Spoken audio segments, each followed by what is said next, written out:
Good morning students. आज पढ़ेंगे संप्रेषण कम्युनिकेशन का आगे का हिस्सा।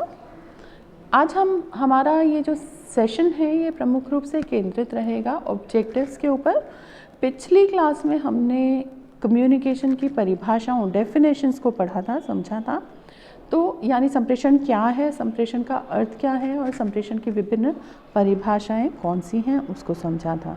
आज हम प्रमुख रूप से जानेंगे कि संप्रेषण का उद्देश्य क्या है, संप्रेषण क्यों किया जाता है। परिभाषाएं हम देख चुके हैं। ये परिभाषाएं अगर सामान्य रूप से प्रश्न आता ही है कि संप्रेषण से आप क्या समझते हैं, और साथ में जुड़ के एक और प्रश्न आ जाता है जनरली कि what are the objectives of communication, या संप्रेषण के उद्देश्य क्या हैं। तो उद्देश्यों पे केंद्रित रखते हैं। तो सबसे पहला उद्देश्य जो संप्रेषण का हो जाता है वो है सूचना का आदान प्रदान। सूचना का आदान प्रदान से क्या तात्पर्य है? इन्फॉर्मेशन लेना भी है, देना भी है, इसलिए हमें कम्युनिकेशन ज़रूरी हो जाता है। तो इन्फॉर्मेशन लेने देने की ज़रूरत तो हमें हर क्षेत्र में है, हर काम में है, हर कहीं है। आगे हम ये भी जानेंगे कि संप्रेषण कितने प्रकार का होता है, क्या क्या होता है, वो भी जानेंगे हम। तो प्रमुख रूप से हमें जानना ये ज़रूरी है कि सूचना का हम जब आदान प्रदान करेंगे तो कोई ना कोई माध्यम चाहिए उसके लिए। हम अपने विचारों को व्यक्त करने के लिए भी कोई माध्यम लेते हैं। तो सूचना केंद्रित रहे या सूचना का क्या कहें डिससेमिनेशन हो या विसरण हो, इसके लिए ज़रूरी है कि किसी ज़रिए से उसको आगे बांटा जाए, उसको एक्सचेंज किया जाए। तो संचार प्रक्रिया का प्रयोग इसलिए किया जाता है ताकि व्यवसाय से संबंधित समस्त सूचनाओं का विनिमय या आदान प्रदान किया जा सके। इसके माध्यम से क्रय विक्रय, ग्राहक, पूर्तिकर्ता और अन्य पक्षों के बारे में सभी प्रकार की सूचनाएं प्राप्त की जा सकती हैं या भेजी जा सकती हैं। तो हम कोई इन्फॉर्मेशन मांगी जा रही है, वो भी भेजनी है, तो आपको कोई ना कोई माध्यम तो यूज़ करना ही पड़ेगा। सूचना कैसे आप आगे प्रसारित करेंगे, ठीक है। उसके बाद दूसरा हमारा प्रमुख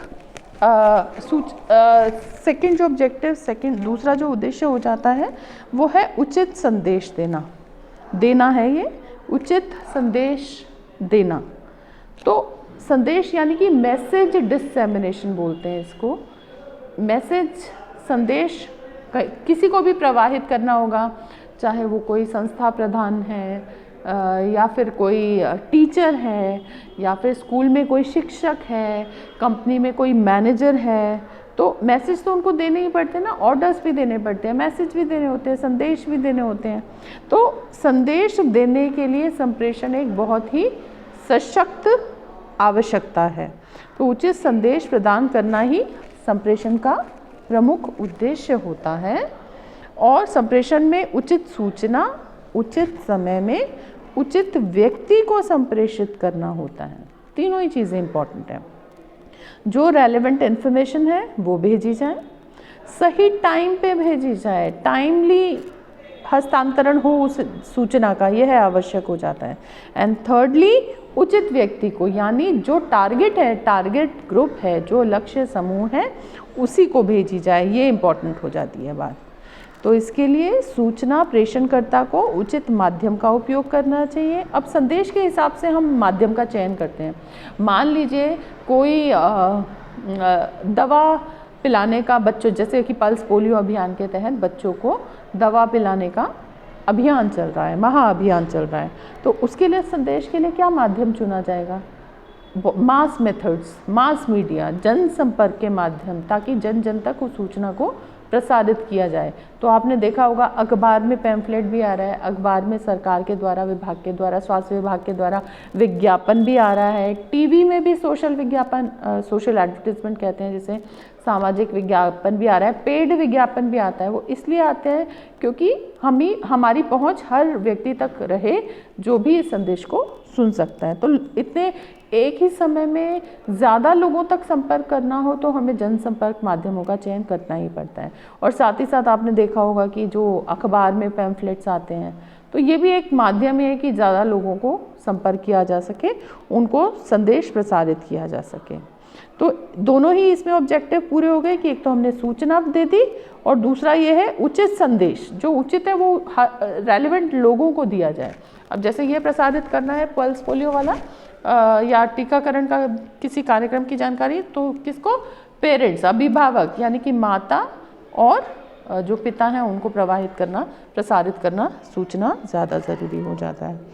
ठीक है, तो उसके लिए उचित माध्यम का चुनाव करना पड़ता है जिससे कि सूचनाग्रही को सूचना प्रेषणकर्ता द्वारा प्रदान की जाने वाली सूचना उचित अर्थ में प्राप्त हो, यानी सही रूप में प्राप्त होनी चाहिए सूचना, तभी वो संप्रेषण सार्थक होगा।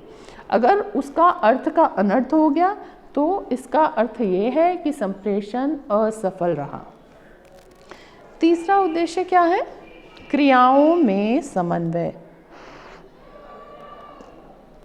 संप्रेषण व्यावसायिक उपक्रम को चलाने के लिए और नियंत्रण स्थापित करने के लिए एक बहुत ही मजबूत भूमिका निभाता है। तो व्यावसायिक क्रियाओं में एक कोऑर्डिनेशन रहे, एक समन्वय रहे, इसके लिए संप्रेषण बहुत ही ज़रूरी है। जैसे कि कोई काम करना है, कोई असाइनमेंट करना है, कोई प्रोजेक्ट करना है, तो उस प्रोजेक्ट को करने के लिए आपने ड्यूटीज़ कुछ स्टाफ के लोगों को दी, एलोकेट की, तो उसके लिए क्या होगा, एक कोऑर्डिनेशन होना चाहिए कि कौन व्यक्ति क्या काम करेगा। वरना अगर ये कोऑर्डिनेशन, ये समन्वय नहीं होगा, उनसे आपने संदेश प्रसारित करके एक संवाद स्थापित करके संप्रेषित नहीं किया, तो क्या होगा, एक ही काम ज़्यादा लोग भी कर सकते हैं या कोई एक काम ऐसा भी हो सकता है जिसे कोई भी व्यक्ति ना करे। इसीलिए एक क्रियाओं में समन्वय रहे, इसके लिए ज़रूरत हो जाती है कि संप्रेषण किया जाए। फिर अगला है कार्यवाही। कार्यवाही किस लिए? कोई भी चीज़ एक्शन लेने के लिए ज़रूरी है कि संचार या संप्रेषण किया जाए। संचार या संप्रेषण इस उद्देश्य से किया जाता है कि निश्चित किए गए लक्ष्यों के बारे में क्या कार्रवाई हो रही है इसका पता लग सके। इसी कारण प्रबंधक समय समय पर कई प्रकार के विवरण मंगवाते हैं ताकि ये तय किया जाए कि हर स्तर पे कार्रवाई हो रही है। संदेश प्रसारित किया, उसके साथ ही साथ उसको चेक रखने के लिए, एक निरीक्षण के लिए, एक मॉनिटरिंग के लिए कुछ प्रपत्र भी भरवाए जाते हैं, कुछ रिपोर्ट्स, प्रतिवेदन भी मंगवाए जाते हैं, ये जांचने के लिए कि जो निर्देश दिए हैं उसी के हिसाब से काम पूर्ण हो रहा है या नहीं। तो एक कार्यवाही ठीक से हो रही है, उसका निरीक्षण करने के लिए भी संदेश उस संप्रेषण आवश्यक होता है। Now the next point is निष्पादन। निष्पादन से क्या तात्पर्य है कि काम को किया कैसे जा रहा है, काम की प्रगति क्या है, सही से काम किया जा रहा है कि नहीं किया जा रहा है। तो संचार के माध्यम से वास्तव में किए गए कार्य की प्रगति का मूल्यांकन किया जाता है और अगर कोई कमी हो तो उसे सुधारा जा सकता है। यदि किसी स्थान पर कोई कार्य नहीं हो रहा है तो उसकी उचित कार्रवाई की जा सकती है।